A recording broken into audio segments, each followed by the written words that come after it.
ሶስት መንፈስ ቅዱስ በሕይወታችን የሚሰራቸው ስራዎች።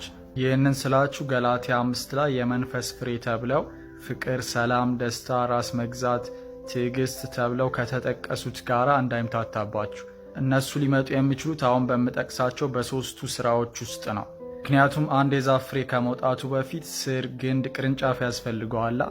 ልክ እንደዛ የመንፈስ ፍሬዎችን ለማፍራት እነዚህ ሶስቱ ስራዎች ያስፈልጉናል። እነዚህ ሶስቱ ስራዎች ምን እንደሆኑ ልንገራችሁ። ዮሐንስ 16:8 ላይ እርሱም መጥቶ መንፈስ ቅዱስን ነው ስለ ኃጢአት፣ ስለ ጽድቅም፣ ስለ ፍርድም ዓለምን ይወቅሳል ይላል።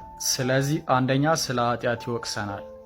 ስለ ኃጢአት የሚወቅሰን ከኃጢአታችን እንድንወጣ ነው። መውቀስ ሲል መገሰጽ እንደማለት ነው። ኃጢአታችንን እንድናስወግድ መንፈስ ቅዱስ ይወቅሰናል ወይንም ይገስጸናል። ለምን እንደሚወቅሰን እዛው ዮሐንስ ወንጌል ምዕራፍ 16 ቁጥር 9 ላይ ይናገራል። ስለ ኃጢአትም በእኔ ስለማያምኑ ነው ይላል። ስለዚህ ኃጢአት ሲበዛ በክርስቶስ ያለን እምነት ይጠፋል። ያዕቆብ 2:26 ላይ ከነፍስ የተለየ ሥጋ የሞተ እንደሆነ እንዲሁ ደግሞ ከሥራ የተለየ እምነት የሞተ ነው ይላል እና እምነታችን በሥራ መገለጥ አለበት። በክርስቶስ አምነን በኃጢአት የምንኖር ከሆነ እምነታችን የሞተ ነው፣ ዋጋ አይኖረውም ማለት ነው። ሁለተኛ መንፈስ ቅዱስ በሕይወታችን የሚሰራው ስራ ስለ ጽድቅ ይወቅሰናል። ስለ ጽድቅ የሚወቅሰን ደግሞ በጽድቅ እንድንጠነክር ነው። እነዚህ ሶስቱን እንደ ስቴፕ እንድትወስዷቸው ወይም እንደ ደረጃ እንድትወስዷቸው እፈልጋለሁ። ስለ ኃጢአት ወቀሰን መጀመሪያ። ከኃጢአት ከወጣን በኋላ ደግሞ ስለ ጽድቅ ይወቅሰናል። ስለ ጽድቅ የሚወቅሰን ደግሞ እንድንጠነክር ነው።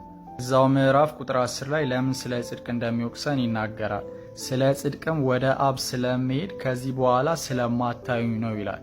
ክርስቶስ በምድር ላይ በነበረ ጊዜ ክርስቶስ ምን ያደርግ ነበር? ስለ ጽድቅ ይወቅሳቸው ነበር፣ ያስተምራቸው ነበር። በዚህ መንገድ ነው መሄድ ያለባችሁ፣ በዚህ መልኩ ሁኑ እያለ ክርስቶስ ያስተምር ነበር።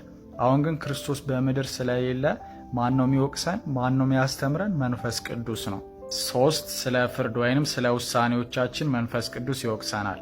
ለምን ስለ ፍርድ እንደሚወቅሰን ቁጥር 11 ላይ ይናገራል። ስለ ፍርድ የዚህ ዓለም ገዢ ስለተፈረደበት ነው ይላል። የዚህ ዓለም ገዢ ሴጣን ነው። ሴጣን ተፈርዶበታል እና እኛ እየኖርን ያለ ነው ሴጣን በሚገዛው ዓለም ላይ ነው እየኖርን ያለ ነው።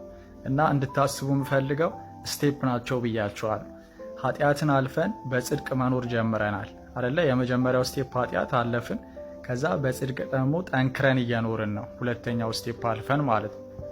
ይህም ቢሆን ግን እየኖርን ያለ ነው እዚህ ምድር ላይ ነው። ሴጣን የሚገዛው ምድር ላይ ነው እየኖርን ያለ ነው። ስለዚህ የምንወስናቸው ውሳኔዎች እንዲፈረዱብን ሊያደርግ ይችላል። ምን ማለት መሰላችሁ? እግዚአብሔር የሚለወጥ ወይንም የሚያሻማ የፍርድ ሲስተም የለውም። ስለዚህ እዛ ፍርድ ውስጥ እንዳንገባ ማለት ነው። ተሳስተን የሴጣን መንገድ ውስጥ ብንገባ እግዚአብሔር ይፈርድብናል። ስለዚህ እንዳይፈረድብን እግዚአብሔር ይጠብቀናል። በምን? በመንፈስ ቅዱስ እየገሰጸን ማለት ነው።